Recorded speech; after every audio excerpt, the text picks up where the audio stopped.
Anos 1960. O virtuosismo encontra o palco.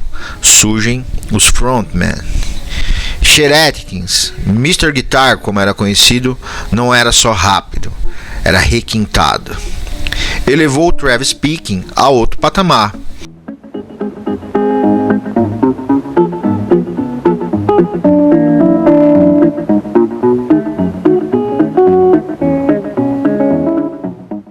Mais harmonia, mais suavidade, mais sala de concerto. Refinou e popularizou o estilo fingerstyle, baseado no Travis Speaking, criando um som mais suave, harmônico e articulado.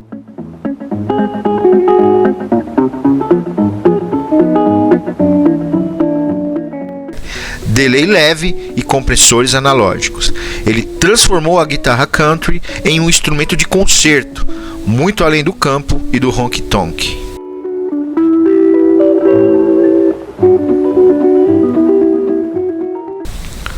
Roy Clark. Se a guitarra country tivesse um mestre de cerimônias, esse título certamente caberia a Roy Clark.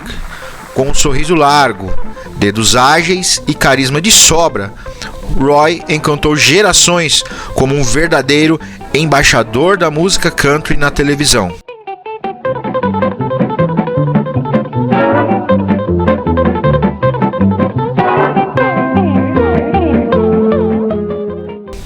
Músico completo, guitarrista, banjoísta, violonista e até violinista, ele era um virtuoso que sabia rir de si mesmo, sem nunca deixar de impressionar.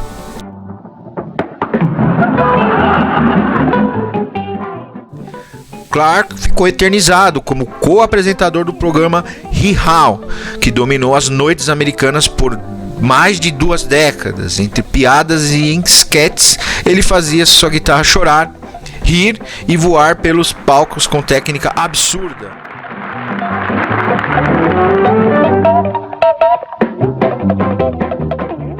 Joe Mappes. Roy Clark e Joe Mappes transformaram a guitarra country em espetáculo televisivo, com velocidade e carisma. Se velocidade fosse uma linguagem, Joe Mappes falava em rajadas.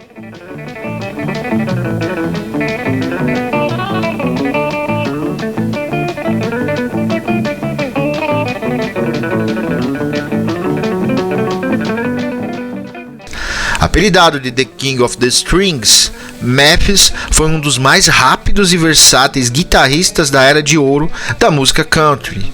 Um verdadeiro pioneiro que ajudou a moldar o som das guitarras elétricas nos anos 50, muito antes do virtuosismo se tornar moda.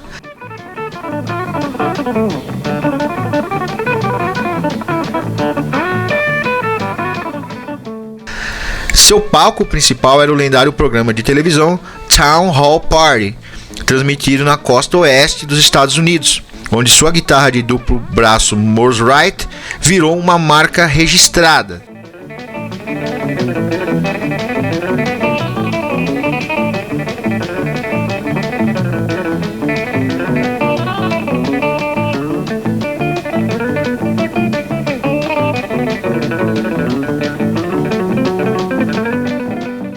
Longe dos estúdios luxuosos de Nashville, a poeira levantava diferente em Bakersfield. Lá, Don Rich transformava sua Telecaster em locomotiva elétrica ao lado de Buck Owens.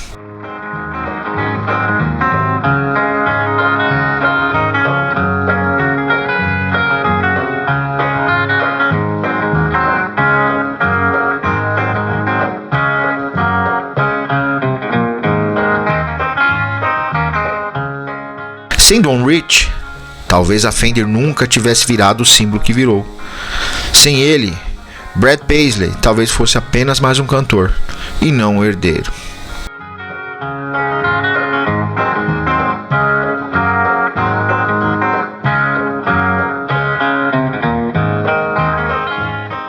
Don Rich transformava sua Telecaster em locomotiva elétrica ao lado de Buck Owens.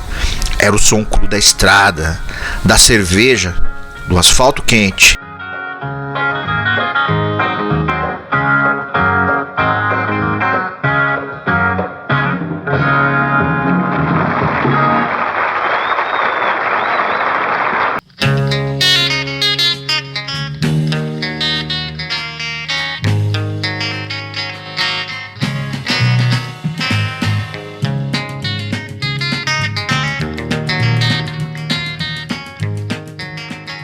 No coração desse som estava Don Rich, o braço direito de Buck Owens, o líder da Buckaroos e o arquiteto do twang afiado que incendiou a country music nos anos 60.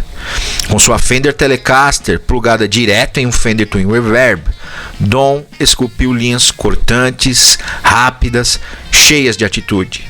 Seu estilo era direto, energético, preciso como um bisturi. Ele era mais do que um sideman, era um copiloto, tanto musical quanto emocional para Buck Owens, ajudando a definir o chamado Bakersfield Sound, uma resposta elétrica e dançante ao conservadorismo sonoro da capital do country.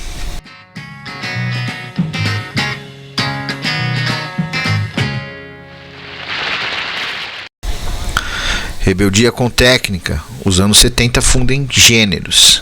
A guitarra country começa a olhar para o jazz, o rock e o blues. A fronteira sonora se expande, e os dedos também. Anos 1970, o nascimento do hard country picking. A década de 70 foi um laboratório para gênios. Numa era em que o virtuosismo na guitarra começava a ganhar contornos extremos no rock, o country já tinha seu próprio monstro das 6 cordas, Phil Bogg, com sua Telecaster customizada cheia de botões e captadores extras. Bogg dominava os palcos com uma combinação de virtuosismo técnico, criatividade rítmica, bom humor e precisão absurda.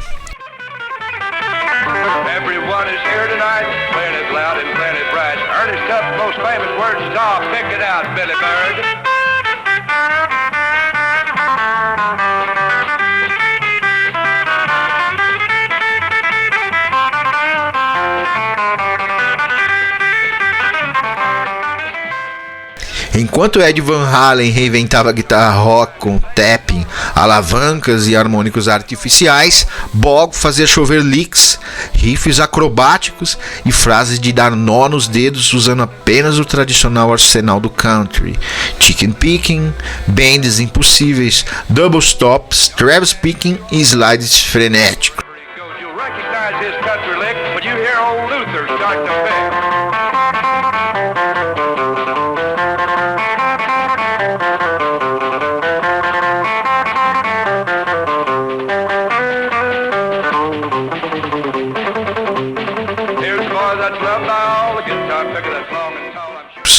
E fazia isso tudo de terno, sorriso no rosto e às vezes até fazendo careta para a câmera.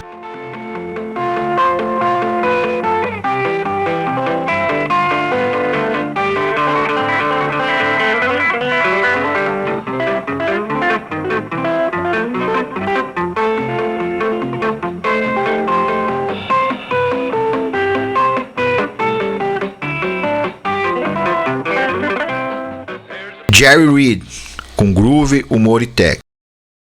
No coração dos Estados Unidos nascia um guitarrista impossível de rotular. Jerry Reed era ao mesmo tempo cantor, compositor, comediante, ator e um gênio da guitarra. Seu estilo era único, um híbrido explosivo de fingerstyle, percussividade, soul sulista e uma pitada generosa de loucura criativa.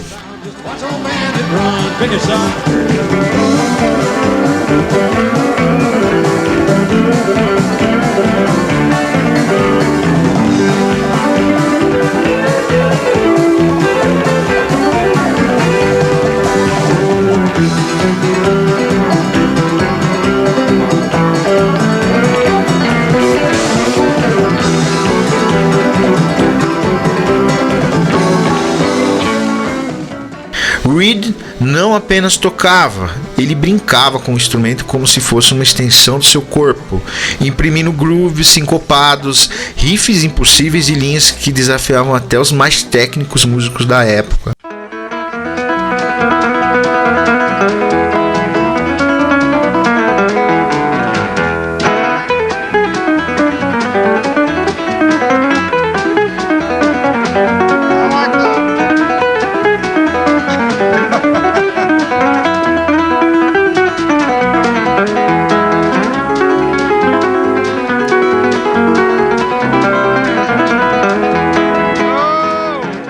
Mas Jerry não era um mero virtuoso.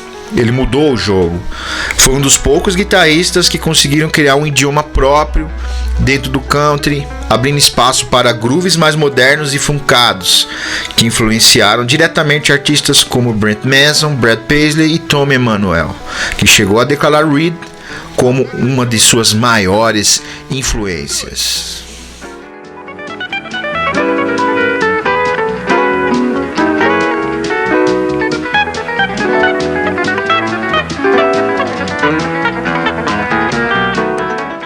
Roy Nichols, braço direito de Merle Haggard, Nichols era muito mais do que apenas um guitarrista de apoio. Ele era o arquiteto sonoro por trás de sucessos como Mama Tried, Working Man Blues e Okie from Muskogee. I drank a little beer that evening and sang a little bit of these working man blues.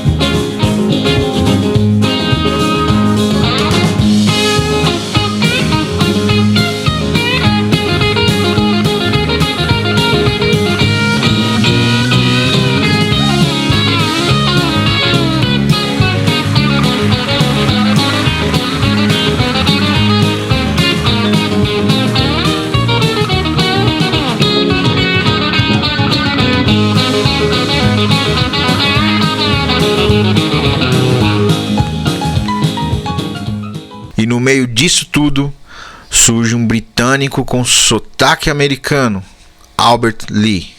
Sua velocidade e controle inspirariam guitarristas de todos os gêneros. É ele quem pavimenta o caminho para o próximo capítulo. Se a guitarra country fosse uma realeza, Albert Lee seria o aristocrata técnico com alma de roqueiro e coração sulista.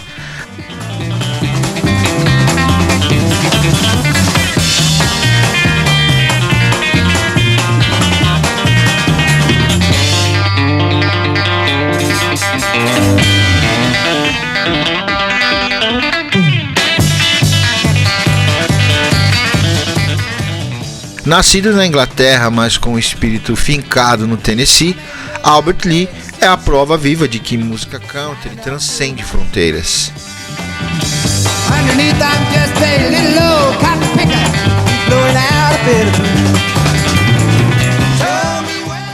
Enquanto os Estados Unidos produziam mitos como Roy Nichols e Don Rich, do outro lado do Atlântico, um rapaz loiro de paletó branco começava a destrinchar as pentatônicas maiores com precisão cirúrgica e um ataque de palheta que soava como uma metralhadora de plumas.